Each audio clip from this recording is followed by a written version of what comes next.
കഴിക്കുകയാണ്. പിന്നെ ഈ വെള്ളത്തിൽ മേടിച്ചു കൊടുക്കും. അങ്ങനെയാണ്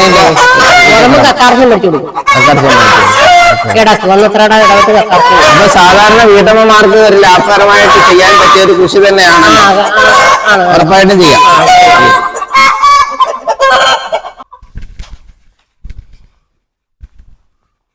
ഇവിടുന്ന് സ്ഥിരമായിട്ട് മുട്ട വാങ്ങിക്കുന്ന ഒരു കർഷകനാണ്. അപ്പൊ അദ്ദേഹത്തോട് നമുക്ക് ഒന്ന് ചോദിക്കാം എങ്ങനെയാണ് മുട്ടയുടെ.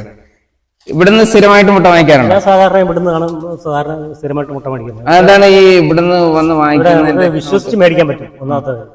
പിന്നെ നല്ല ഇതുണ്ട്, ടേസ്റ്റ് ഉണ്ട്. പിന്നെ അതന്നെയല്ല, ഈ ചെമ്മിത്തല കൊടുക്കാത്ത കൊണ്ട് അതിൻ്റെ ആയിട്ടുള്ള ഗുണം ഇതിനകത്തുണ്ട്. ചെമ്മിത്തല കൊടുക്കുന്ന ഈ മുട്ടക്കെന്ന് പറഞ്ഞാൽ ഭയങ്കര വല്ലാത്തൊരു ഉളുമ്പായിരിക്കും. മിക്കടത്തും മേടിക്കടുത്തത് ഈ കടയിലൊക്കെ മേടിക്കുമ്പോൾ ആ സൈസ് മുട്ടയാണ് നമുക്ക് കിട്ടാറുള്ളത്. പക്ഷെ ഇവിടെ നമുക്ക് വിശ്വസിച്ച് മേടിക്കാം. അതുകൊണ്ടാണ് ഞാൻ സ്ഥിരമായിട്ട് കൊടുക്കുന്നത്. അപ്പൊ ഈ ചെമ്മീത്തല മേടിക്കുമ്പം ചെമ്മീത്തല